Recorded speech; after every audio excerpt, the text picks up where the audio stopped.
3, 2, my action. Sanibonani, igama lami Ayanda Sibongakazi. Sila eKhethokuhle njengamanje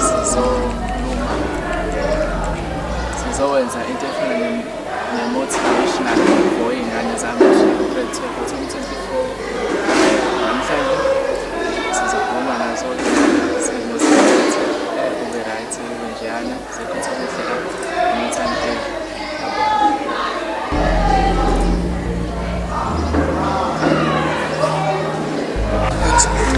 My excellent grade 8, igama lami uThobeka Ndule and ngifunda eMangosuthu University of Technology, and today bengimenyiwe eKhethokuhle ukuthi sizomotivate o-matric of 2024 since thina esakwazi ukuthi simanage ukuthi sifunde eVarsity sibanike that idea ukuthi kunjani eVarsity and kuphila kanjani.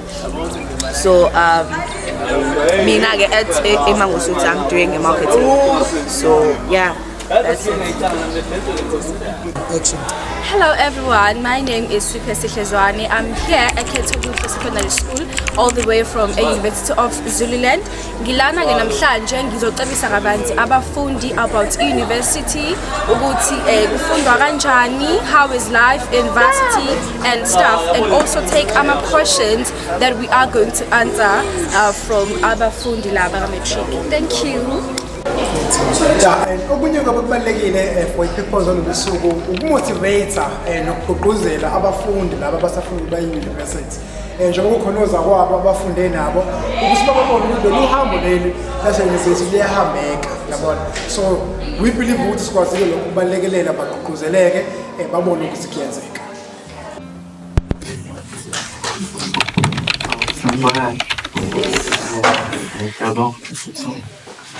Mhlawumbe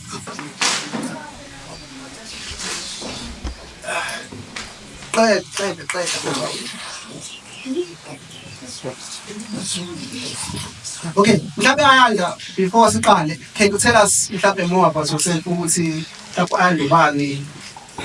Igama lami Ayanda Sibongakazi, bengifunda la eKhethokuhle matric 2022. Ngihlala la eTheku, Khesishwane, business.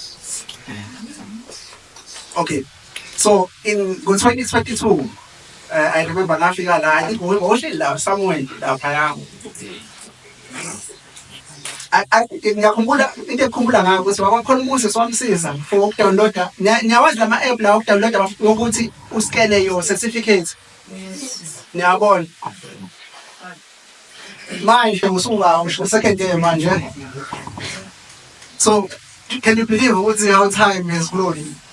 Yeah, khona ukhamba isikhathi kufana nokucwayisa sashesha. Uqinisile la ngamhlezi la. Angisazi noma angisizuzidle noma angisiza abaphathwe. Bangeke zini. Angisazi probably Akakhanyile ngaso.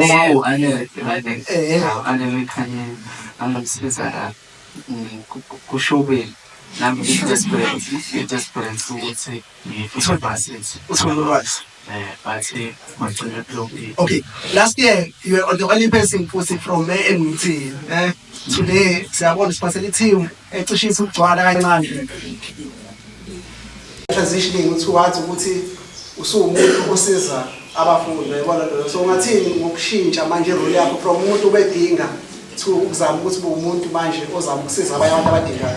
From 2023 ngi-apply nge-MT angingedwa ekho umuntu engimaziyo. Njengoba ngaqeda nala site ngakho umuntu engimaziyo wase-MT noma wangala endaweni. So this year bakhona abafikile kumina abaqhamuka eKhethokuhle mhlawumbe kufike 8 people abafuna ukusizwa but abakwazanga ukusizana ngoba abanye abakwazanga ukuqualify. But now 2 khona namhlanje ngwaziyo ukuthi siyobhala lapha eMT. Okay, ngangikhona ngoJanuary when we were trying to push labo 8 lapha yabo. Khona inkinga eyodwa esahlangabezana nayo engabhaliwe kwi-CEO yayibona lento. So chaza ukuthi umuntu ngeke ayazi until ungaphakathi. And kubalulekile ukuthi sibatshele laba khona bezoyazi because khona izinto ebhaliwe ku-CEO angisaba ku-CEO babhala ama minimum bafethu angithi yini wabona ukuthi okay kulabo abantu abawu-8 ukuthi bangangeni eyabawukhiye ekutheni bagcine bengangenanga. Okay, as for beshilo ukuthi mhlambe kwamanye ama-module noma ama-course bayasho ukuthi badinga mhlambe ama-level mhlambe 4 yabo maximum yokuthi abayidingayo it's either kwi-maths noma kwi-maths late. But uma seqala unyaka especially umuntu ozowenza i-hockey abawuthatha u4 no5 futhi kokancane sobawuthatha kwi-maths late especially ngcono kwi-maths mhlambe u5 uthatha u5 but i-maths late make sure ukuthi uma ukuthi ufuna ukungena kahle basithi awusebenzele u5 because awusathatha kakhulu manje so sebeyawujikisa. So kushuthi into ezama uyisho ayano ukuthi khona ungeze ukuthi uwamithile ama-point akho njengalokho wethu lo I think una-99 but because imneslit yakhe iwu4 ugcina ungangenanga. Ngisho 2 namangana nama-point but imaths yakho uma iqeda ne-English because thina senza i-first additional so yona elula badinga u6 lapho English. If ungaphansi kwa6 nawe imneslit ungaphansi kwa6 ubanzima ngisho ngawushaya u-39 point ngashaya ushaya u40 base kuba nzima bakuthatha. Okay. Okay, look. So what at least MUT because it's bancane yabo we've tried to do izinto mhlambe different from la abanye abantu abanama-campus amaningi yabona nje. Mhlambe lesi simanje ngifuna mina uku-applya MUT particularly mhlambe mase busy kakhulu ngabo January sengifuna mhlambe noma sengiya-accept manje ngifuna usizo ngoba sengi-accept in that process. Bengenza kanjani ukuthi banithole nina eMUT ngoba sike kusize mawukuthi usizo umuntu osengaphakathi vele njengawe nje abantu basiza abafundisi because we know i-system yabona la. So during acceptance stage bengenza njani ukuthi banithole yabo because esifuna sifuna lawo relationship ukuthi bekwazi ukuthi ngaleso sikhathi bethole umuntu ozokwazi ukuthi baxathulise ungafani nawe ongatholanga muntu yabona ngoba wayile umuntu oyefunde eMUT at that time. Mina ungangithola inkinga ukuthi uFacebook uma ukuthi mhlawumbe uyangibheka Facebook ungisendele i-message request ungangisendele friend request because maningi angazi ukuthi wengazi ngoba umuzo shaya i-message request message uhlala udabeni yabo nenamba futhi ngingayibhala phansi nami inbox usho ukuthi nosizo khona noma ukhona umuntu omaziyo ufuna ukungena varsity kwi-second semester kulo nyaka ungitshele ungibhale mhlawumbe usiso wakho noma umngane wakho nombani ngizoyisho inamba manje it's 067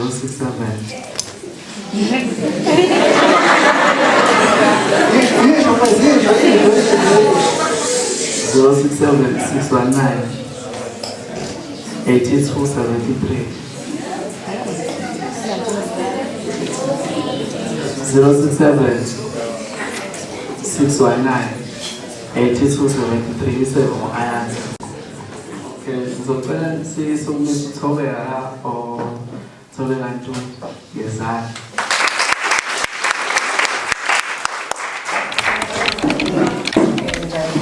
Saphila nami. Sangozi. Njani? Besacela ukutshela kancane ngawe yini kumele siyazi.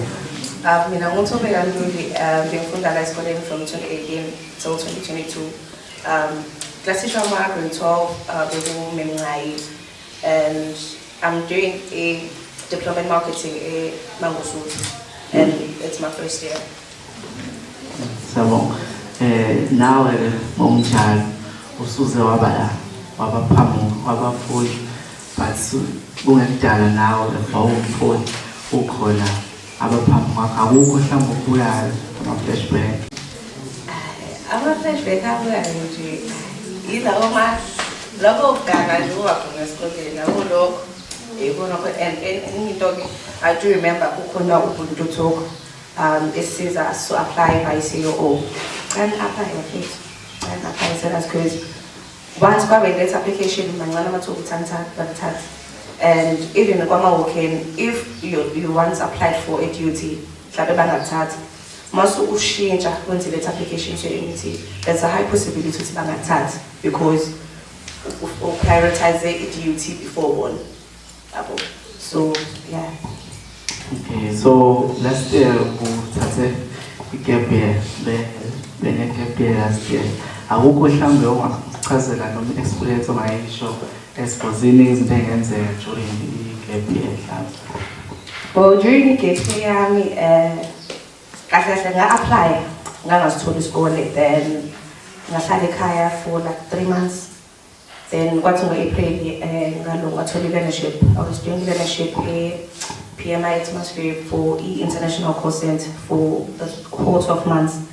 Then during the learnership yami ngaqhubeka nga-apply because bengazi ukuthi mina ngifuna ukufunda not ukuthi ngifuna ukuyosebenza.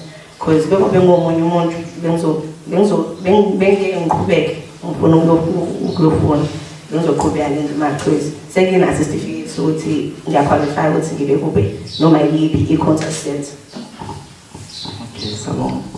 As for intombazane sengisho lo abanye because sonke kungenzeka sonke singangena varsity next year yabo. So mhlambe kwamantombazane specifically ikuphi mhlambe angakwenza njengoba wena ukwazi ukuthi sasifike bathi ungakhulelwa ungasenze yabo izinto lezi wabantombazane. So ikuphi bethu okwakusiza noma ungasiza amantombazane for next year bakuthi khona ngoshaya igap? Engingakusho nje imfundiso zabazali izona ezibalulekile because mina ekhaya bengumuntu ovalela mhlawumbe abantu abaningi banganzela esikoleni kuphela kodwa nje bengumuntu nje ohlala ekhaya. And during futhi i-leadership yami bengasiyo umuntu ukuthi njengoba sengifunda eThekwini sengumuntu nje ohlala ehamba hayi bengasiyo umuntu kanjalo because bengazi ukuthi ekhaya ngikhuliswe kanjani and bengazi ukuthi mina ngifuna ukwenzani. So into engayisho nje ukuthi ningahambi nithatha ama-advice kubangani. Bangani bayalahlelisana abangani. Uqinisile. Engifuna ukusho futhi ukuthi njengoba ushaya igap year so focus kakhulu ku-gap year because i-problem eningi ijwayele futhi ukuthi ama-gap year yabo. During i-gap year mhlawumbe kwakuphatha kanjani ukuthi khona classmates bakho yabo abangene varsity and wena awungenawo but na-apply lonke yabo mhlawumbe kwakuphatha kanjani? Kubuhlungu because so isifunda sonke njengoba nani mhlawumbe nawo ama-group ukuthi nenza ama-extra classes thina bengifunda nayo uZungu no specifically abanye angibabonile la kodwa nje imost yabo bathathu and mina ngangasithola isikole esinomlulo ya so nje kwakubuhlungu but ngawo nje ukuthi esigcineni uma ngifuna into ngizoyithola ekugcineni ngithole lesikole. Sabonga. Mhlawumbe usuzoyivala akukho ufuna uku-advise ngabo ngalo ukuthi njengoba sengishilo applyani samanje ningacabanga ukuthi mhlambe uzo-applya manje and awazi uzothola ama-points angakanani. Applyani into oyifunayo ufunde uphase uhambe ufundela leyo nto kuphela.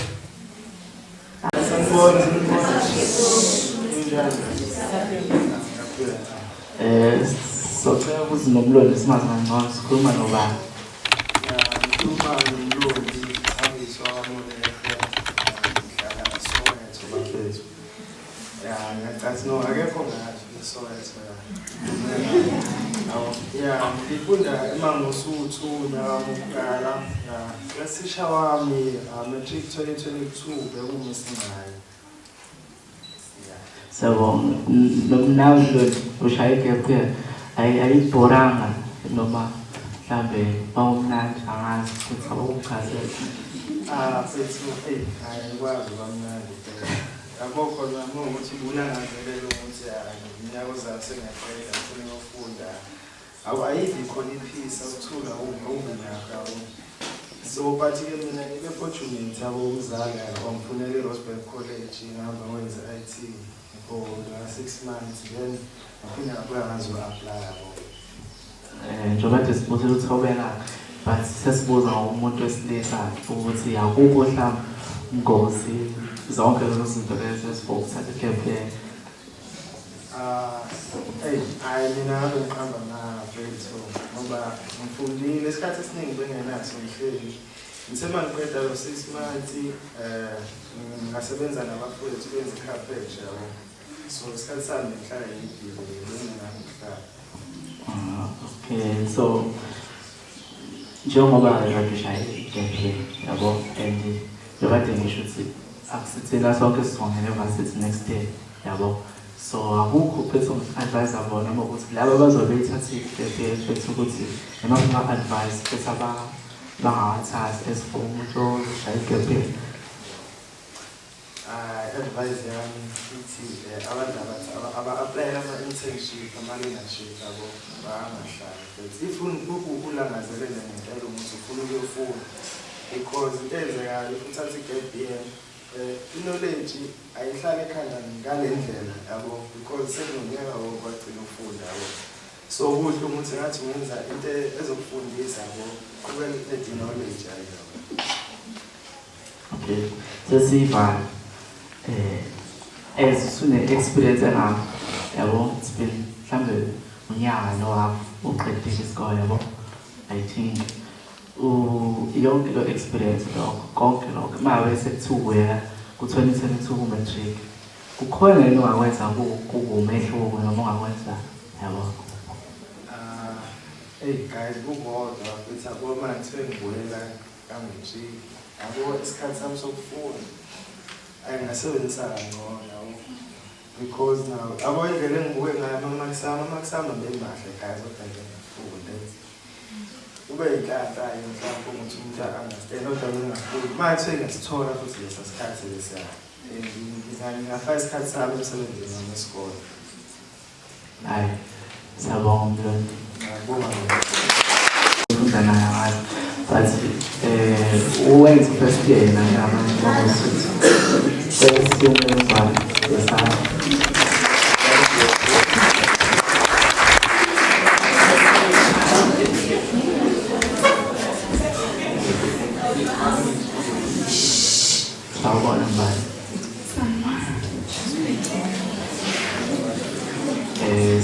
now it's because Sarabo, fresh, usted now, konke kuphela.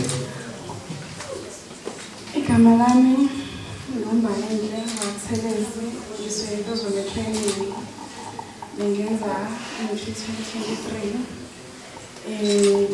manje ngifunda eMangosuthu University of Technology and I'm doing marketing. Okay. Akaphela ngisho unyaka uphumelela ekhetho yabo isikhathi sashesha ngempela futhi sisheshile wena akaphela unyaka nawe kwinyanga edlule kade uhleli kanje ngiyakhumbula nathi sikhona sithe nikhona nanja yabo usheshile akukho mhlambe ongakusho mhlambe uyiqhenya ngakho ngokusebenza kwakho nokushesha kwakho ukuthola isikole.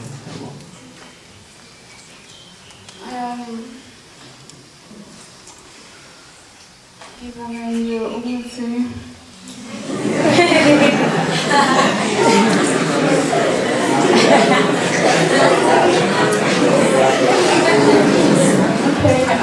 ngibonga ukuthi ngayithola le energy ukuthi ngikwazi ukuthi ngifunde ngoba akukho lula shame.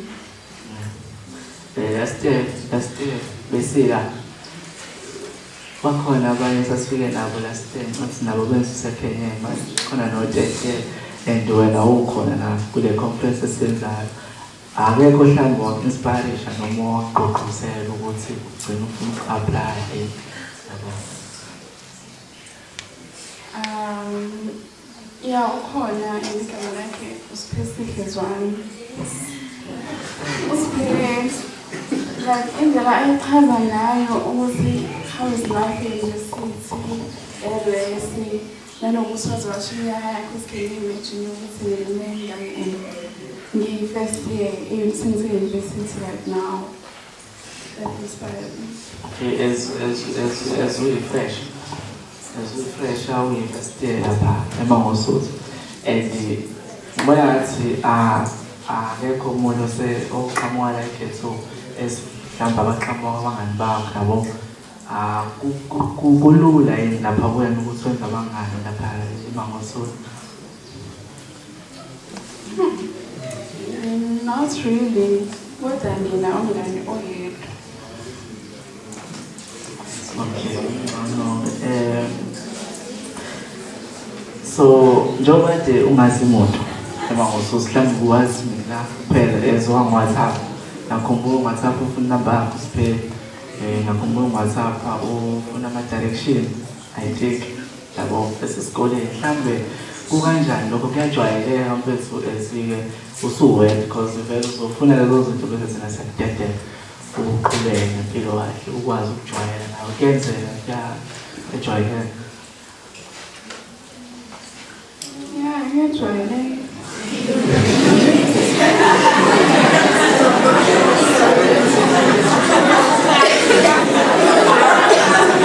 Okay, so ugcinane manje as uwena wedwa oseMangosuthu yabo obebhala last year November, October, during the podcast leso nalezi leyo time frame leyo different lokuthi kade ubhala sona njengamanje sisevasithi, iziphi mhlawumbe izinto ongabatshela bona ukuthi be-avoid yabo nawe mhlawumbe wayi-avoid ukuthi ukwazi ukungena evasithi?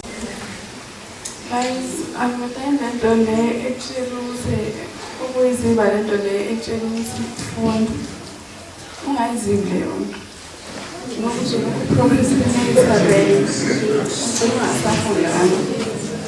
And wena uzotshela ukuthi no, ayithuthana ngoJune.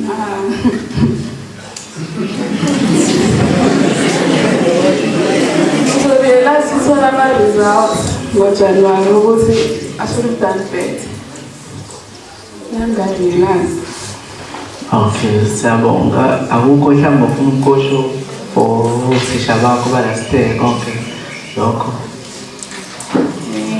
Awulazi thank uSenzama. Ayithatha isikhathi sakhe and give us ama-advice.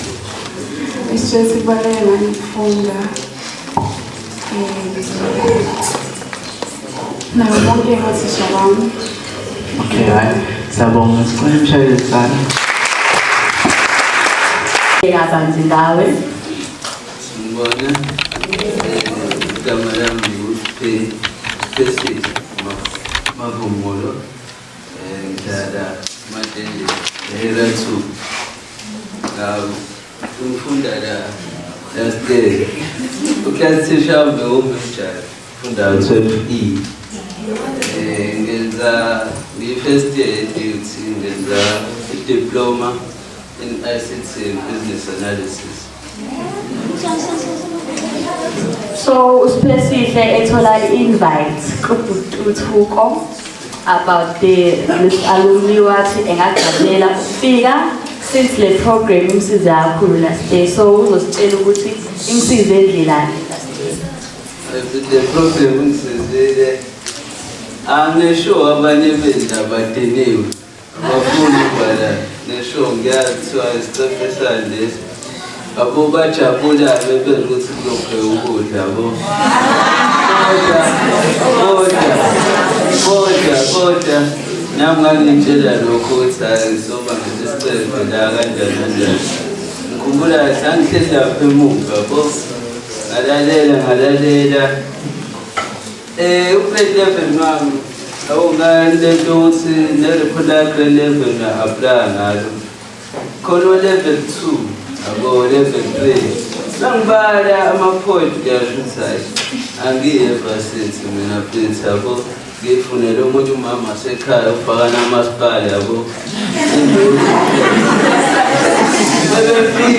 bebefika la program angihlele emuva ngikhumbula ngedwa ngabuza ukuthi ibalulekile indlela ophasa ngayo grade level.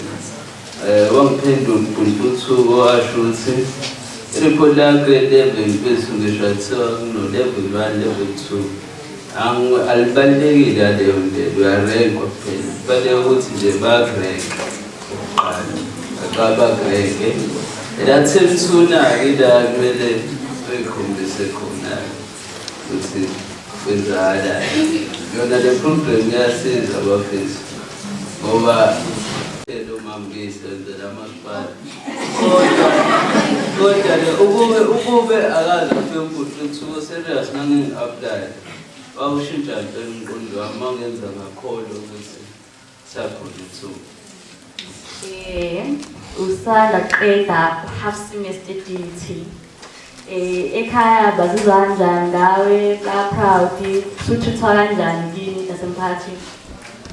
Emphakathini yabo abantu abaningi angifuni bazi yabo khona lento le-magic yabo.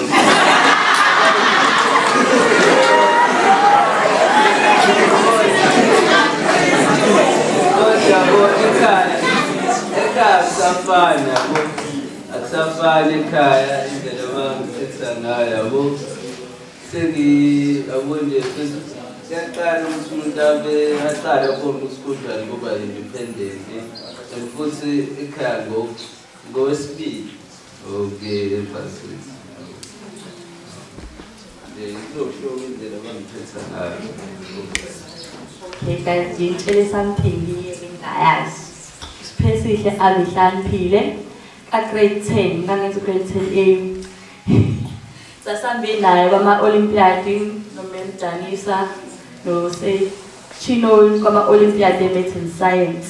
Ngifunda grade 10 for grade 9 adlule lapho. So siphesihle nabangani, kade nabangani la esikoleni, kade nabangani ngasekhaya, nabangani showcase manje varsity. So uyakwazi ukumaintain i-friendship yakho nabangani baselokishini, nabangani hlala beThekwini. Abangani baselokishini ekuyahlupha manje ngoba bafethu uhamba inyanga uthi abuye elokishini abafethu sebehlukene bebodwa elokishini yabo, abanye sebehamba nalapho, abanye sebehamba nalapho. Wena wazi ukuhlukaneleni awuhlangani, kodwa manje sekumele nawe ukhethe iside ongalazi. Kodwa nje bese eresi-ke kumnandi-ke bese akekho kubo lapho. Mina ngine-advantage ukuthi ngigibela u-R25 mina ekhaya, bona bagibela ngo-250 nje. Umnumza wami uhlala e-Eastern Cape, awungibuye ngingamuzi.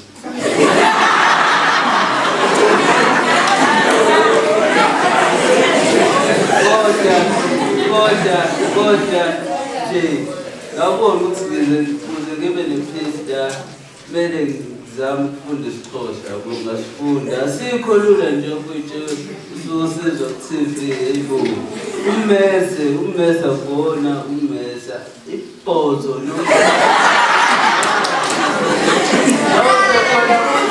kodwa kuyenzeka yabo. Yajwayelana lapha ngoba suke kunyelwa nonke naqala ukuba yabo. And futhi enye into mina mhlawumbe angani noma advantage noma disadvantage ukuthi ngimncane yabo. Abantu abaningi la eresi yami sebehlalile o2 years emakhaya, abanye nje mhlawumbe le block engikuyona mhlawumbe ngimncane nabo bonke, futhi imina okade bhala last year bonke umatric wabo mhlawumbe bawuqeda 2021 2022 abaningi.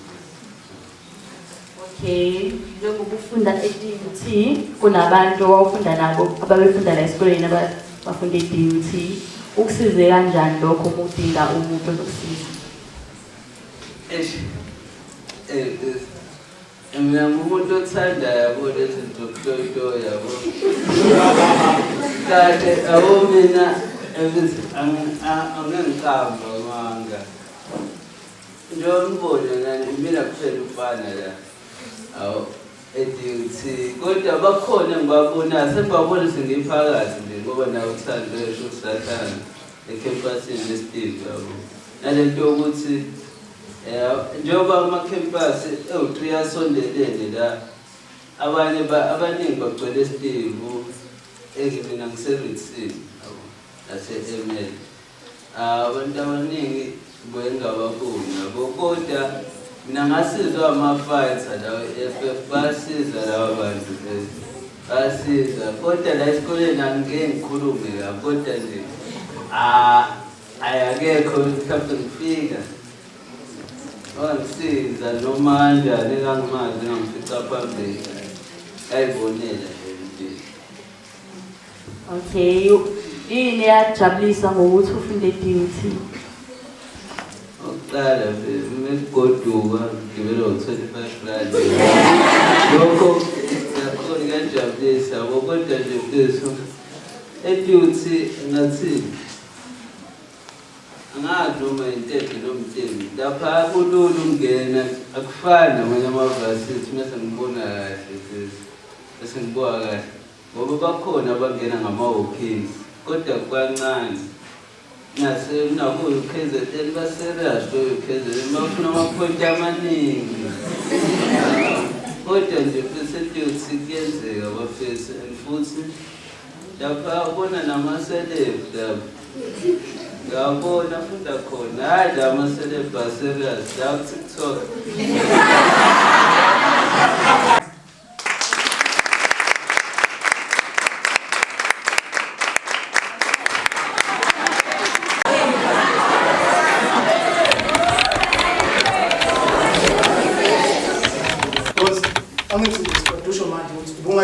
Wawungayithembi ukuthi ungareach lowo marks, but you were able ukuthi ufunde hard enough ukuthi wathola. Bafethu kuseyona inhlanhla ne.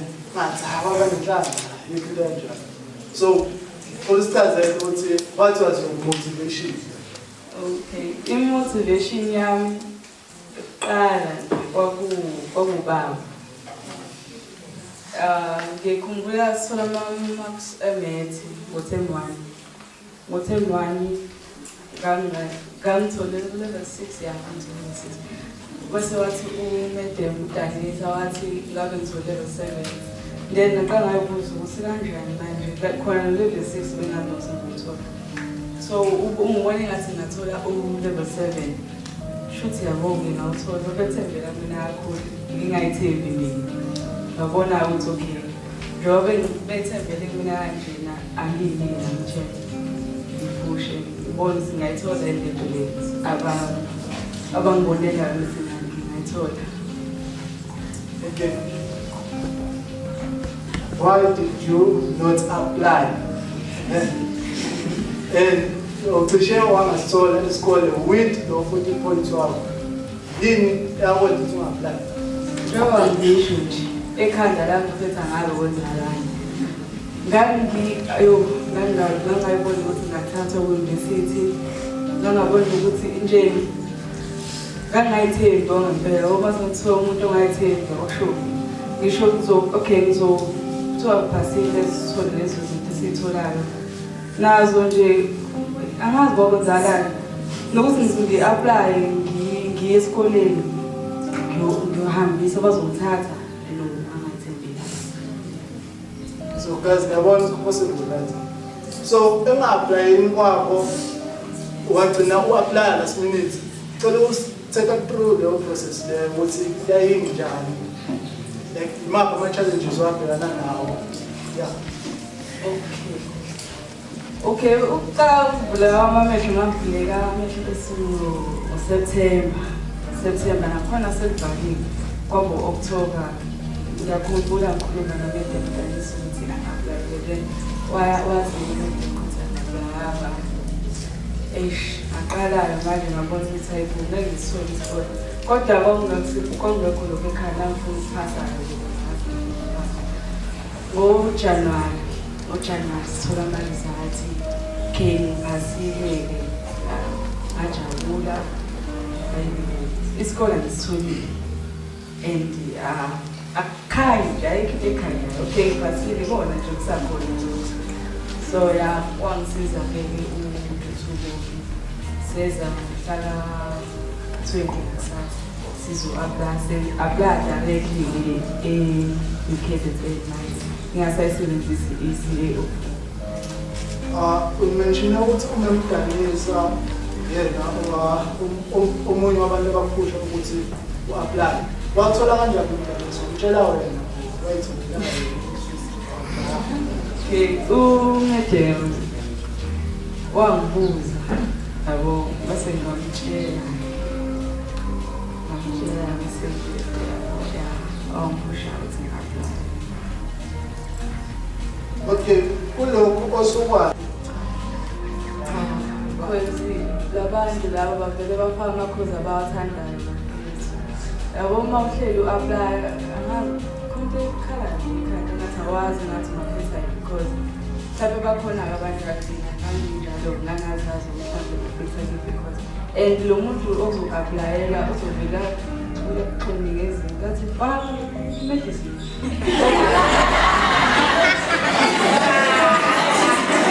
Bayathinganayo abantu abakufakele engineering bathi faka and ubone usuqedile uku-apply sihambisile usenhlapho sosuku siwamisile usangane nje yabo ubona ukuthi ayikho into i-apply abanjalo so apply amasuku right usukhethile because ufike siwazi Sanibona. Ngicabanga ukuthi imihle zuma umsholozi omalanga. Bakumaphethe. Ngwala isokwe sezansi. Njengamanje ngihlala eWestville ngifunda e-UKZN Westville campus. Ngenza i-Bachelor of Commerce and Accounting, BCom Accounting. Ngihlala noNothando. Egcekeni. Yeah. Usakumentionile unothando okunye kwakho, but wena, what are your highlights that made you your university experience ukuthi ibemnandi? Bafethu akukho mnandi. As much as ungabuka mhlawumbe i-appearance ithi hayi tshwe umnandi i-fashion or whatever akukho mnandi lapha. Umsebenzi and umsebenzi omningi doesn't give you time mhlawumbe to make friends yona nto leyo yenza ukuthi mhlawumbe i-university experience yami ngithi ayikabi mnandi as yes mhlawumbe umsebenzi omningi stress. Okay, usumentionile ukuthi uhlala nothando egcekeni. Can you describe ukuthi uhlala udanganani nathi? So just take a picture now Okay, Tina, mina nothando sihlala egcekeni elilodwa.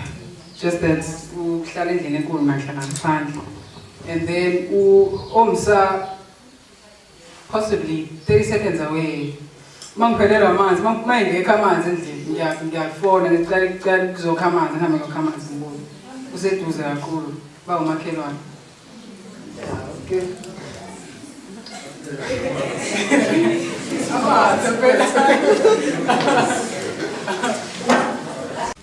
Esikoleni wenzani? Ngivuka ekuseni ngabo past 5 because la ngani past 6. Okay, I walk la izansi ekhaya, I walk to school. Fika esikoleni kuyafundwa ke esikoleni. Matric ngene past 6 past 5 fana. Kuyafundwa. Akudala. So uyafunda past asithi 6 phuma 6. Ngo6 ngiyaphuma ngekhaya. Ngiyafika ngiyageza ngiyadla ngwasha uniform ngiyabuya bese ngama ngabo9 ebusuku because iseduze la. Amaphara awunendaba nawo angasekhaya amaphara angasekhaya cha ukuthi hayi mina bafethi mina yabo so amaphara angasekhaya ibuya la ngabo9 ngibuyele ekhaya ngabo9 and then ngifunda 2 hours ngireview that ngiyenza during the day ebese ngiyalala ngo 5. 2 hours from 9. Okay, I said 2 hours from 10 because hour 9 is a local. No, yes. 12. Yeah, okay. That don't remind me what careful was on the drink, but it says it's kind of more overseas. So now then, that's overseas a club. So on the out here, what time is your dad? From that 8 hours. So it's actually like overseas. This is Ngitshela kakhulu bafethu ngenza ama-module awu5 ngenza ama-module awu5 ama-module awu5 ayinkinga afana nama-subjects nje ama-module awu5 ayinkinga plus ngenza i-economics angikaze ngenza i-economics ngiyazela ngenza ngiqala khona lapho so i-timetable yami ishintshile isikhathi sokulala uyasi-adjust 8 hours mhlawumbe wawugcina la nakhona ngazi ngabe ulala la ulalelani 8 hours ngoba phela 6 hours uright 6 hours uright so shiftile kwangempela adjuste isikhathi sami sokulala ngo2 hours so 6 hours isikhathi sokulala and then the rest ekhaya. Okay, mfethu manje usesewezile. Bhala mfethu kumamandiya, eLungu, eChina. Nama foreigners from Africa. Ne-Wi-Fi unlimited.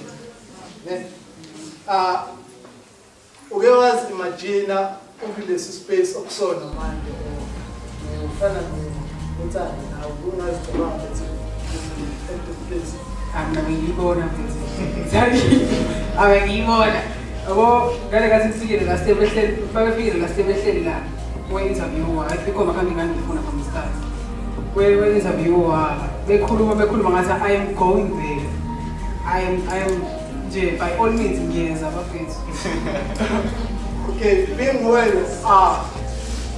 if to up there was maybe to study something else or to a different city. Angijabule bafethu. Ngijabule kakhulu because khala vele umsebenzi wona yonke indawo. Ukhuluma nomuntu waseVet wenza become accounting ngakhala. Ukhuluma nomuntu wase-UCT wenza become accounting ngakhala. And there's nothing else I'd rather be doing at my age than to study and get a degree. That's the only thing I'd rather be doing at my age.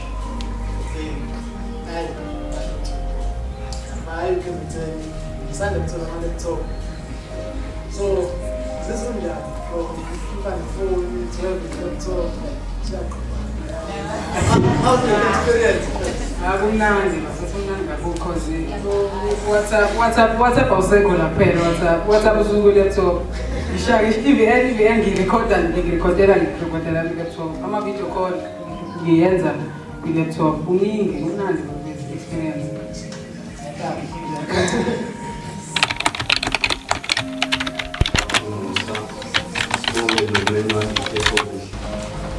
Igama usanele kwamaduna ngesuka eSoweto.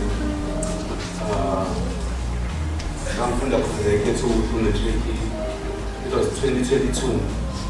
I'm the second year Bachelor of Education at EDUCAT campus. The phase is foundation phase. EDUCAT is number phase. 3. Angathi EDUCAT we teaching BEd. There's foundation phase, intermediate phase, and senior and FT. I know my friend has alright,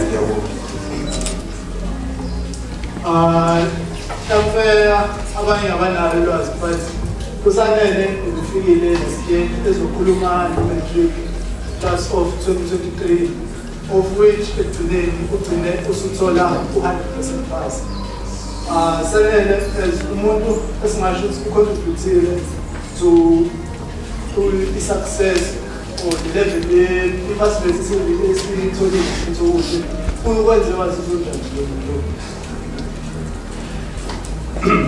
Okokuqala bafethu ngijabule kakhulu noma nje sengiphoxekile indlela esifike sahlaliswa ngawo lapho uthisha omkhulu wa-200 awuhlale ngala ishipesenti abalithola bolokhu kodwa-ke mina okwami nje ngingakho ukuthi ngakuthola ngimfundo kodwa kwangijabulisa kakhulu ukubona i-matric angigulanga ukuqala because anganoma abaqala kakhulu ukuthi khona abafundi abangazange ukubhala so uma khona abafundi abangazange ukubhala isikole akusikwazi ukuthola 100 so ngayenza i-research ngagcina ngithola ukuthi kuhambe kanjani so isikole ngathatha isikole sithola 100 so ngijabulise kakhulu lokho bafethu nani ngiyafisela ukuthi ngithole 100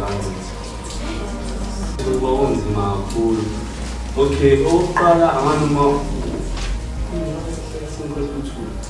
baba ngisazibona baba ukuchazela ukuthi ngithe down office okokuqala ukuthi you need to apply in time okokuqala lokho uzosiza into yakho bafethu noma ungavuyela ukuthi uzophasa but apply akhona ama-course engingekho nabo njengami nje nga-apply ngoJanuwari kodwa ngisho silenze njengami because nganginganakho lokho khona ukuthi ngizongena e-university. Okwesibili, into engingathanda ukuthi futhi niyibambe ama-details lawa ngi-CEO abaluleke kakhulu because sagcina abanye sebeba ney'nkinga angithi uma ngi-CEO fake i-CEO number then kube khona ne-password ye-creator lezo zinto ngathi uma uyiseva mhlampe ushuthele thina noma abazali bakho endlini because abanye abantu abakholelwa ukuthi mhlawumbe umuntu engase amrobhe noma asebenzise ama-details akhe. So unganikeza abantu abadala endlini abakwazi ukugcina izinto ukuthi phela abakuseve yona. For lezo zinto zibalulekile without zona ngathi ayikho indlela esingasiza ngayo. Okunye esawenza ukuthi mhlawumbe ngobulo u-Anda nje sebanikile inamba ngeshwa kusisi engisebenza naye last year amahlembela akekho. So sakwazi ukuthi siqoqe abafundi ba-matric ngathatha inamba zabo kodwa manje ngcono-ke because sikwazi ukuhlukanisana ngey'ndlela abantu aba-apply ngazo ukuthi i-duty izohamba angazi uba uzomela i-duty then okay ilo enuthi izohlukana kanjalo because mina ngimele bonke ama-campus engagcina ngiwasiza. So ngakwazi ukuthi ngibafonele abanye ngabatshela ukuthi bevuke begibele sihambise ekhempasini siyodinga lolu sizo. So kusiza ngani ukuthi u-apply ngesikhathi bafethu ama-walk-ins kuyashiyana ema-university. Yabo nje abantu abaningi ngiyazi uma umbuza umuntu into yokuqala ukuthi uzo-apply i-UKZN yabo abantu abaningi bayiqala uvele ethi i-UKZN. So ezokusiza i-UKZN ayikho into ekuthiwa ama-walk-ins akiwa yonke into yakhona isethwa online yabo. So kuzokusiza lokho ukuthi into yakho uma uyisheshisa nje uyilungise because uma ufika lapho uzojika egethini awungenanga phakathi ujike ema-security yabo. Ilo nto ezokusiza ngayo nje ngiyabonga. Inthini so aphe ngakwazi ukuthi ngikhulumane naye because into esimshaya kumele akhethe ama-module weekly kumele aregister kumele qeda uregister akhethe ama-module azowenza. So ngavuka ekuseni ngaka-housing ngamfoyela ngathi aphele bese gibela yabo. Wafika wagibela ngamsiza nge-registration bafesi ngisho usuqedile u-matric uma ufika lapha ungafiki urelax usangayithola i-off ungayitholi i-rest ne-rest iyasetshenzela. Waphe into yamphoqa lapha wafika ekuseni sesilinde i-rest wafika ngo-8 kwaze washaya 5. So bebaningi abafundi abantu abasuka koGoli abantu abasuka ku-PMB yabo. So wangakwazi ukuthi ayithole i-rest kwamphoqa ngamcela ukuthi afonele abazali bakhe yabo ukuthi ngiyese akwazi ukubuya ngizomlalisa i-rest yami ukuze mazivuke ekuseni ngikwazi ukuthi ngiye khona. So before ngilale mina mhlawumbe uma senifika nami vele ngizofika ngizongibona uma senifikile nizongibona angiyena umuntu ogxile kakhulu kwipolitiki kodwa abantu abakwipolitiki laba abasiza ama-students ngiyazwana nabo. So ngakhuluma nabo ngalolo suku ukuthi bafesi kunobhuti wami la kanje kanjani ngangenza usishishe bemsiza yabo ukuthi okay ufana sekhaya. So ekuseni sathi sivuka sahamba sakhona sashiya i-student number sakhe khona nje inamba ebakwikhadi lapho ikhadi mhlawumbe kwaphela 30 minutes yangena i-SMS yokuthi useyithole i-rest yabona. Ukuthi sibengithole mhlawumbe ama-assignment ukuthi i-assignment ngingadinga nje 2 hours uyazi ukuthi ngiyavuka ekuseni mhlawumbe ukale leso sikhathi ukuthi okay ukuthi i-assignment idinga ukuthi ngaba nama-break because mhlawumbe akufana thina sine-access mhlawumbe ukuthi sihambe siyo-researcha nani yabo. Kodwa nje bethi ukuhleli into yakho ungazoyigcina ngomsebenzi ugcina usubhala lento engahlelekile ngisho ukuthi sheyifunde eze ukuthi yabo la ayikho lento ebhaleka. Also eYuzulu okay ubhuti sengikho ukuthi ukhulume ngama-walk-in applications ukuthi duty at least ayenziwe yabo. eUKZN bathi hayi awenziwe ama-walk-in applications. So lesi mhlawumbe ngoJanuwari sike sabona ku-social media online eYuzulu bebaningi babo. So ithini indaba yama-walk-in eYuzulu because we know eUKZN ukuthi ihamba kanjani siyazi ukuthi nase-duty ihamba kanjani if ukuthi especially uDlangezo ngoba uTrust Day usenze ithini indaba yama-walk-ins kaDlangezo ngoJanuwari uma ngingasesikhala. Ama-walk-in kuya ngokuthi usunamamathi amangakanani kuya ngokuthi bahlala bo-7 ufuna o-English o-6 o-Maths o-7 kanje akunenumba. Kodwa-ke futhi still kunjalo kusokuthi khona umfundi ono-7 straightforward o-7 still angathathu kubena ukuthi kuye ukuthi uba wazana noba phambili so nje ukuthi uyozama inhlambe yes uyozama inhlambe but then ungalilanda ithemba nkosiyami ungalilanda. So kusho akhona akhona wona sishiya ukuthi ifaculty eselelayo maspace kodwa phela bakusebenzisa noma yini ukuze bezoshintsha ngokulandelayo ukuthi bahlale ekhaya kodwa kungalilahli lethemba.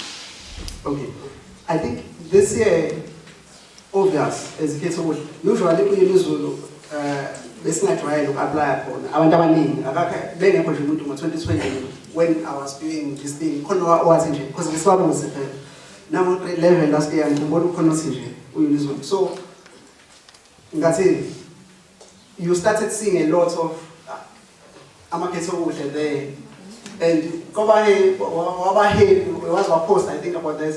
Tell us about the feeling like you see people niyabonana ecampusini. Yona ifeeling ayikho into ejabulisa njengale ukuthi ngibona umuntu ophuma esikoleni la idesking lele ngahlala kuyona mina ukuthi hawu ma use la evarsity like shuthi kuyasetshenziswa esikoleni like hawu ma ngeze sithi mangihamba nabangani bami ngithi hayo guys kanti nami ngitshengisa ngala abangani benu abaphuma esikoleni sen cause mina bukani ngitshengisa kuyakhiqizwe ekhetho okuhle yabona ukuthi kuyasetshenziswa. So Chris nalokho masufikile lapha yana because ubuka ubuso obubhalile nawe ezumuntu okhona kwenza ube yini.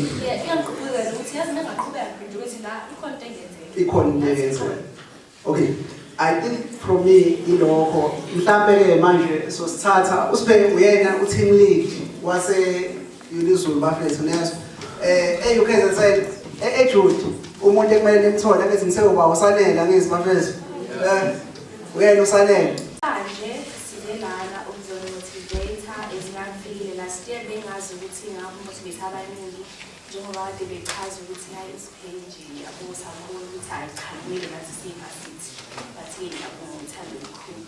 Okay, which class wakulona no class teacher and wawu 2021 ngangifundisa class teacher wami behlala ngomnqayi ngiyadumala nje mangamboni class 2022 the degree oyenzayo i-degree engiyenzayo it's bachelor in commerce and business management and economics. Okay. Last year, we after sisihambile saye restaurant siyoyikhipha out wabona lezo ithombe you were not happy I was sharing kwenzakalani yazi inhliziyo yacishe yama ngibona ukuthi hawu mina why invited because like come on me number 2 so go hold nje mina ngo 2022 yes I was number 2 because I got all 40 points excluding LO so like how me nje wanga invite I was so pleased. But this year today after today sabese ama phone calls siyahamba so yonke yena laba bangijabulisa kosangibabona ukuthi hayi cha ngifundile phela into lena. So let's talk about usitshele kabanzi ngawo ukuthi uqhangaphi ufunda matric la esikoleni or i-degree na nje osicala nje ngifele ngawo. Someone.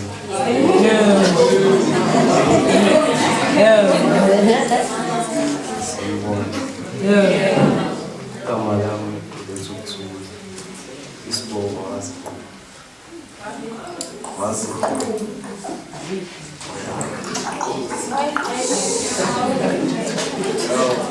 ngenza umatric ngo-2023 uclass teacher wami nesi sikole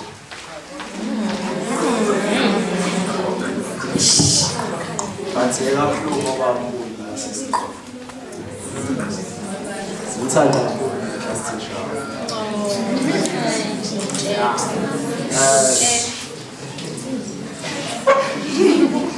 ngenza ilotuzana i-bachelor's degree in correctional studies Department of Criminal Justice.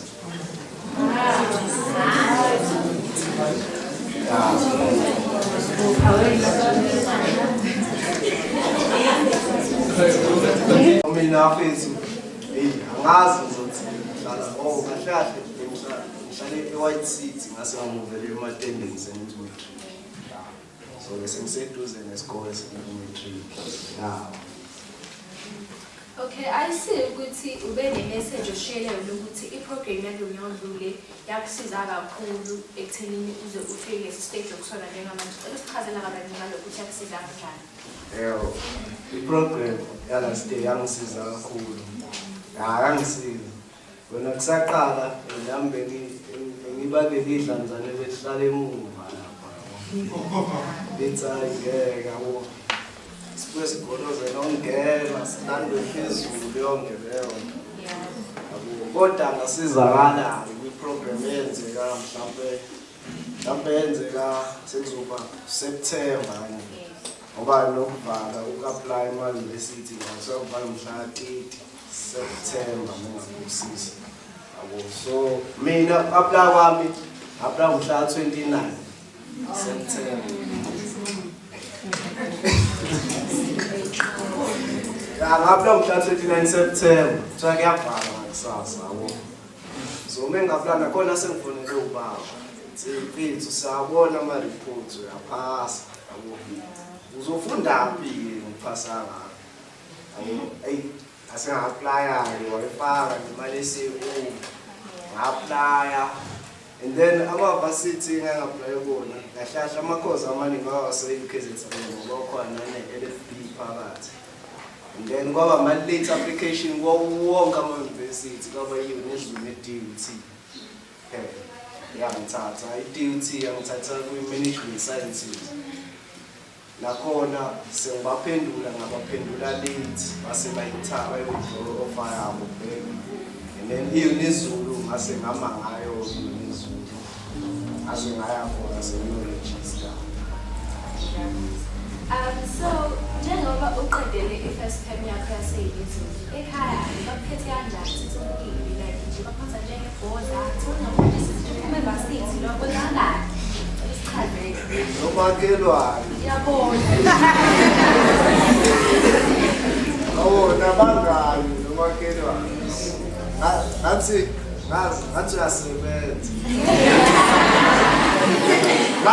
ngathi usuney'mali zami yabo nje ekhaya benginebhawuli yami egreen kodwa manje sengiyepletini.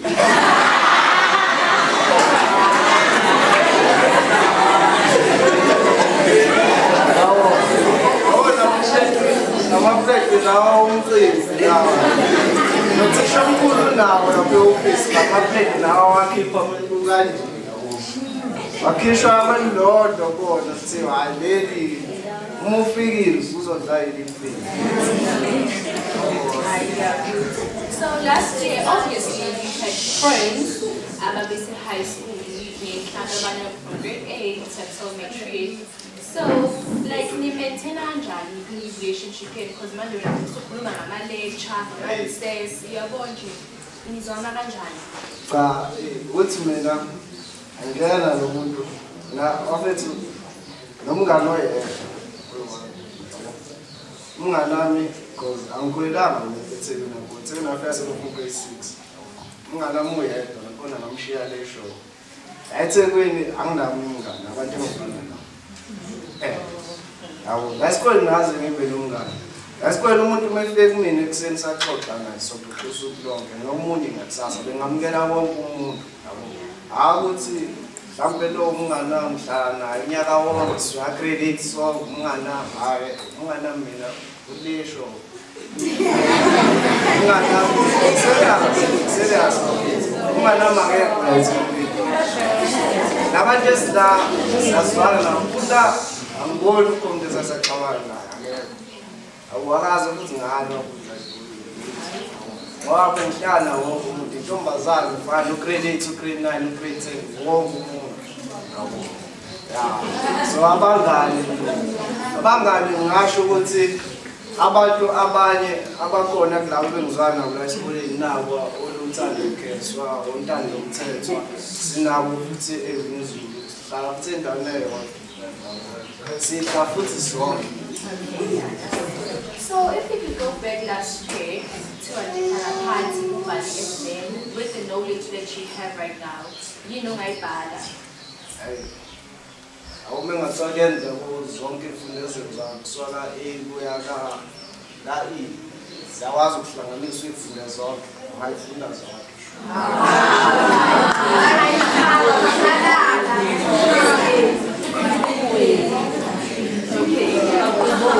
So njengoba ngahlangana lapha ezingizeni post asekuba yini message kakhulu nkosiyami ubona ukuthi you have a brother laphayana. Lokho kukwenza ukuthi ufile kanjani, like ngiyakhumbula ekhaya sithi you have a brother laphayana ngabe igazi lakini like ngiyakwenza ukuthi ngikhumbule ekhaya noma nje like ucover khona useceleni kwakhe. Hayi, ngeke ngakhumbuleki ekhaya. Oh ngisho ngathi ukhona ubhuti okhona lapha. Emela ukuthi abantu basekhaya umama ngithanda kakhulu. Ngathi ngakhona umama, ngicothe umama. Aba ngikhumbule ekhaya. Baye ngikhumbule ekhaya mama. So, yini engijabulisayo ukuthi ube umfundi waseYouTube? Besides-ke kusama ukuthi khona iy'nkomo nalamanzi awekho nani, yini nje engijabulisa ukuthi ube umfundi waseYouTube? Yabo, ukuthi ube umfundi waseYouTube. Into engijabulisa ngazi ngathi kodwa nakho lokho ukuthi kuney'nkomo ney'mbuzi. Yabo, yangijabulisa ngoba ekhaya sifuyile shona.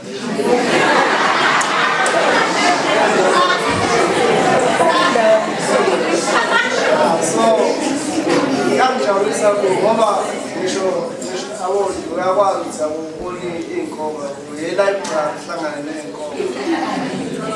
Ngiyabukela ukuthi nasekhaya khona. Simon.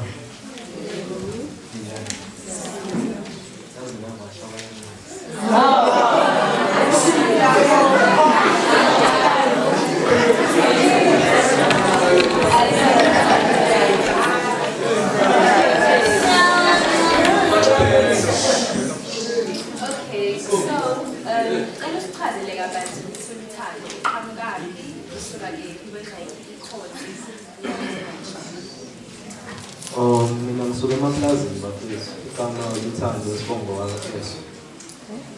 Almost nikazi bongazi.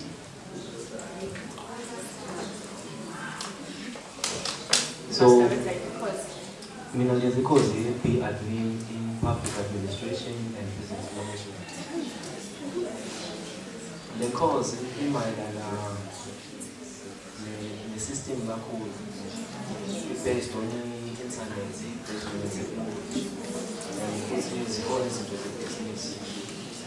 So uma umuntu othanda i-technology kakhulu ungayi-aplayela le course. Ngiyazwa? Ibalulekile incwadi bafethu. So ngicela nifunde nje. Jwayele ukuthi every time usumulala uthatha isazi lakho ulala nayo embedeni uyafunda noma uhambe esokufunda kuyona noma ngeke emabhukwini uzofunda nawo nabantu kodwa funda ibalulekile. Sanibona. Njani? So uyena-ke lona-ke uSivaye-ke who is coming all the way from Richards Bay campus. So usichazele kabanzi ngawo ukuthi nongazi lento yangawo ukuthi uqhamukaphi usuka kithi campus nje yenza yiphi i-course laphayana enze ibhukwayo. Okay, igama lami nguZinhle Waxulu ngiqhamuka eMatendeni area 1. Ngangifunda la esikoleni 2022 matric class eChamgumi Singayi. Ngifunda e-University of Zululand e-Richards Bay campus. Ngenza i-Bachelor of Science in Sports Science, Human Movement Science. So abantu abaningi abavamisile ukuthi ba-applyele noma bafunde e-Richards Bay campus. So how does that make you feel ukuthi noma uwedwa noma ubona kujabulisa ukuthi cha mina ngithi isikole siphuma ekhethekile like I'm unique? How does that make you feel? Yeah, khona mina kungiphathi kabi. Because abaningi bebekhona but then bancane ba less than 5 masukuba yimina. For mina ku-unique because ngiyathanda ukwazi abantu abasha. Ibe ngibe musha endaweni engafit house yamazi lona. Egcwele special emsathinini, yabo? Yeah. So for amantombazane ama-blesser lapha because yanjalo abantu abanemali. Kumele uqaphele ama-blesser.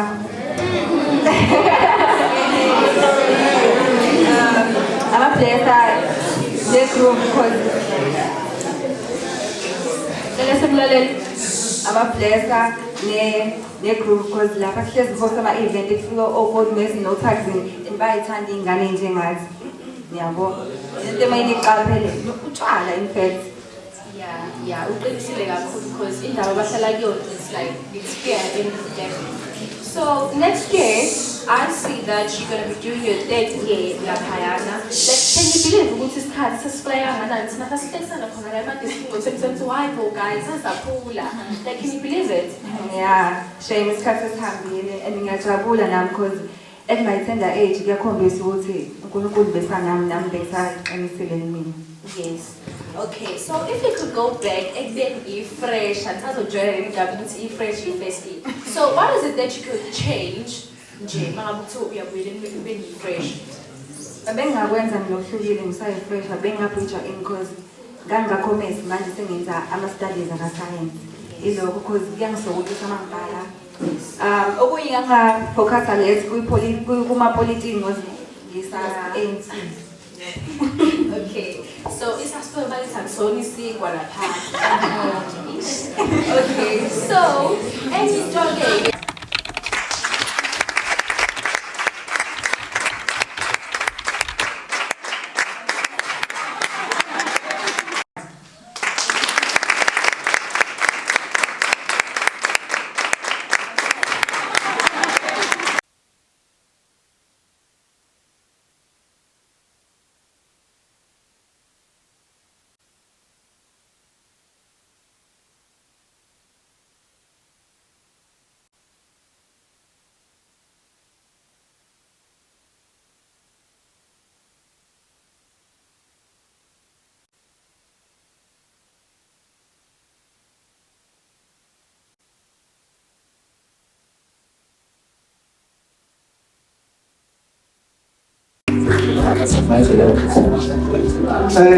Mhlawumbe imali mhlawumbe lezo because mhlawumbe all the way from Peter Marisburg.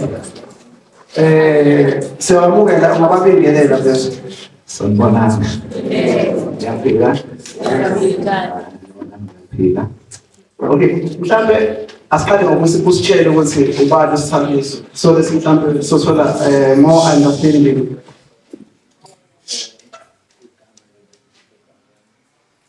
Mhlawumbe ushayela i-background nokuzazi ngosithandiso mina wakahadebe wakhona la enade emathobeni akhona la eMega ngasenqabeni so indawo zami nje ngijwayele zonke lezi ndawo lezi noma sengihlala eMaritzburg mhlawumbe menginganikeza nje i-background la graduate kwami eMqhawe. Then I think this was around 2007, yeah, 2007. Then 2018, that was the first day I met UC. After finishing the 2009 or 2010 World Cup, I second in service training, I made up with Chelsea and was Then after this, I went up to school and has a degree in hydrology and soil science. Then I graduated degree in hydrology and soil science. I went up. Oh, between them, I was a technician in Mgeni, Elia Biakona. We were confused and I was in the Then I went up to Mgeni also. I was a technician permanent. After local, I was the technical supervisor, so for 2 years, Sakile Benja, analyzer, soil.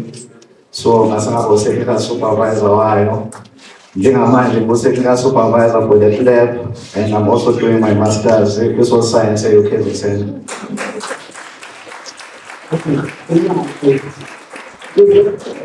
Lama timeline is what's really right. So, we get why you see what's 3 years. When's I diploma in analytical chemistry. Yes, analytical chemistry. Wahamba nosebenza. Embili. Wabuyele UKZN noqala phansi na first year. Usebenza i-hydrology.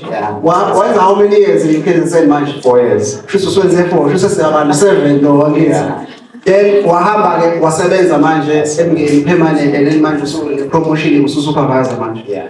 But you still go back futhi uyokwenza i-masters. Laba abantu bazoqala ukuthi hawo lo muntu first waphela already so uyabo seku7 already futhi uqala phansi ukuthi manje uyokwenza i-masters useyokezwe. Mhlawumbe ungashela ukuthi why uphinde futhi uyofunda ngoba mhlawumbe umuntu bezothi awuservice already le diploma le degree yabo usufunde kakhulu. Indawo ususupervisor futhi yabo but uphinde uqala phansi futhi uyokwenza another qualification yabo.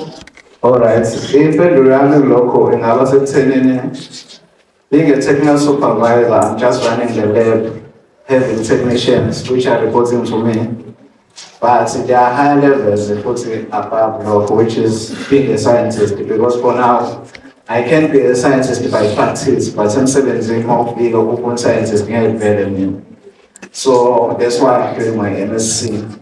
And also above that, there is a lab manager, and the requirement therefore to be a laboratory manager is an MSc. So after I get over, it's going to executive. So each year growth I pay, they will be unfortunately. Okay, as enough demonstration, but I'm sure everyone, including about laba sentenza nomuntu ucabanga ukuthi ngizoyini business ngifunde ngisebenze yabo. So chaza ukuthi even if ungasufundile usungenile ku-industry, there's always ama positions are higher, adding more qualifications. Kumele uphinde futhi uqhubeke. Yeah, what I would say is that, for instance, let's say you're doing science, and for science, and you're working in a lab, analysis, you are just analyzing the sample. For instance, when I analyze a man, you check who's in a fish, who's in a consume. But yeah, high levels, no mundo palama reports, no mundo advisor, people who are managing a management based on those results. So most we industry uzorealize usanda ukuhlala lepo noma ufuna ukuphinde uphume uhlangana nama decision makers where you take a decision in terms of mhlawumbe ukumanage ama-catchments, ukumanage ama-water resources. So mina ngikuthanda ukuthi ngibe ne-flexibility yakuthi ngikwazi ukuhlala lepo, ngikwazi futhi ukuphuma, ngikwazi ukuthi ngi-engage nabanye abantu outside of the okusho ukuthi kushuthi le nto yabahlezele yisho ukuthi ukufunda akupheli abantu abadala kusho babeqinisile akukhulelwe. Okay, so in your first qualifications, because sometimes what we try to do now ukuthi when we are villaging yabo sifuna umuntu ukuthi mase sefika lapha akhumbule ukuthi asikhona umuntu washinte kanje yabo njengoba siphela ngesho nje ukuthi why worried khona abantu ngempela usizilwa ngikhumbuza khona abantu bebengafuni uku-apply because of grade level wabo. And khona babengafuni ukuwafaka kwi-CEO yabo kanti uma ungayifaki even if ungathiwa ufaka level 2 kwa-grade level yabo ngeke urank, so because we have nothing. At least umuntu ono-level 2 unakho khona yayibona loo nto leyo. So wena so now is talking about his gene, yayibona loo nto leyo ukuthi that thing enayisho ukuthi ngingawufaka u-level 2 wami because it will improve ngoJune nangampela wakwazi ungena. So wena at UT, you had some challenges, yabo. Anzima futhi mhlambe some people uyabona manje usu-technical supervisor becabanga ukuthi hayi uJita into yakhe i-straight. So mhlambe can you share ukuthi lama challenges mhlambe one day if someone nesehlangabezana nalokho basho ukuthi okay khona umuntu owakhuluma ngento kanje, so into kanje possible ukuthi ungadlula kuyona.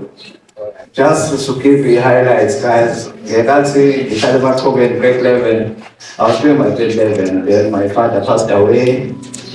So, you know, maybe there's a danger. Sometimes I think send back down to understand the thing show. Sometimes we know my families are. So, we want to make sure they are having these difficulties because now in my inheritance. So, that's how we move it now. Because that is also basically that's what I'm supposed to go to the Kaya. So ngiyeti usije ungahamba ekhaya first year ngiyafasika around this time more April. So I'm doing my first year, then ama-challenges ekhaya semaningi kakhulu, then I decided no, let me just ngihambe ngibone kanjani. Sengithi silebhasi-ke ledi ukuthi sometimes uyathandaza ukuthi lingalento khona into-ke mongena emshinini abathikhayo beno 1 2 3 9 bezo10 then lokukhipha inamba mayingashayekanga kahle ubuya sasizochansa ngayo because awunayo imali ethikithi. At that time anganawo insurance to a point where I remember at some point uma gave me 400 rand kwakukhona incwadi analytical chemistry eyayidingakala it's 400 rand and ngiyabona ukuthi akusebenze ngaphandle wami. So I had to choose ngithenge ithikithi noma ngithenga incwadi yesikole. I decided to send incwadi yesikole then ngalala esikoleni nje. Abahlala eduze bayazi esiblock la ngilala khona nje West Block bese isikhathi ususandela ama-security afike ebusuku ayakuvusa ayakususa. Nasesikhakalelo ke nami ngaba umuntu okhululekile naseklasini ngiyacela abanye abantu abahlala emaresi mawuthi sengikhathele ukulala edeskini ngibuye ngiyosikwasa ngilale lo 1 day rest ngiphinde yeah kwakunzima mina but all in all the reason why I'm sharing this story is because along the way azoba khona ama-challenges we just need debating nami ngihamba mangamengisi ngikuchazise ngapho ntulanya namagazi. So critical ungathi bese mhlambe let's say someone find a situation ekanjalo yabo wena what kept you going noma mhlambe iziphi la umuntu akumele azame khona ukuthi azame ukuthola istrength yabo lonto leyo for something like this it's a challenge kakhulu mhlambe to la ufuna ukuya khona. What kept you going or mhlambe iziphi abantu where they can try to grow up strength so sibekwazi ukuthi bepush it forward. From my experience, sometimes is source inspiration because more pain is situation and the long in terms of ibheda ngesosikhathi usungenayo. So angisele umuntu osoda kakhulu but into engisiza kakhulu ngingasho ngesibabuye esontweni because ukuya esontweni kwangeza abazali because esontweni nga-end up senginabantu abangeza support abangeza encourage. Angisele ngoba ngisho sangisele but ngangiya every Sunday and ngangiya for Bible study so abantu bangibona abanye abantu uthi hayi bona senganiyeza la idinga usizo. So this is how abantu babe ngasista. So all in all even asesikoleni sengifike university I think uyakhumbula ngaba iphasi ye-SCF so sesise okay so I think kumina into yangisebenzela kwakuyi-associate ne-Christianity. Okay, Ludi. Kapoor. So, mhlambe mina wathi ngicela ukusho ipoint elilwane. So ile nto esho ukuthi ayikho ikole engekho evasithi. Ayikho and kunama-organization and I've seen ukuthi sometimes being part of those kwalawo mali lo group kwenza isikhathi sihamba ungaboni ukuthi what you are dealing with. So mawukuthi usonto echurch uzofica kune-organization yakhona mawukuthi uyi-wrong uzofica i-organization yakhona mawuyinhlalisusi uzofica zikhona iy'nhlalisusi ayikho i-community ongeke within emphasis and I felt like ukuyi-associate with such things uzosiza ukuthi ungasiboni nawe isikhathi ukuthi uyabona awusene-degree. Okay, so mhlambe the one thing engasho isistory sakho there's this quote ethi you cannot wish for a strong character and an easy life because the price of one is the other. So ngicabanga ungasho ukuthi wena through lokho mhlambe it was able to develop a strong character going forward now ukuthi usuba nesibindi for example njengami nje ukuthi ngasuka from umsebenzi wami ngihambe ngoba i-best day yebo ungasho ukuthi lowo ma-challenges iwona wenza ube naleyo strong character ukuthi ukwazi ukuthi ube. Yes, I think it won't develop as much as we get is a glorified.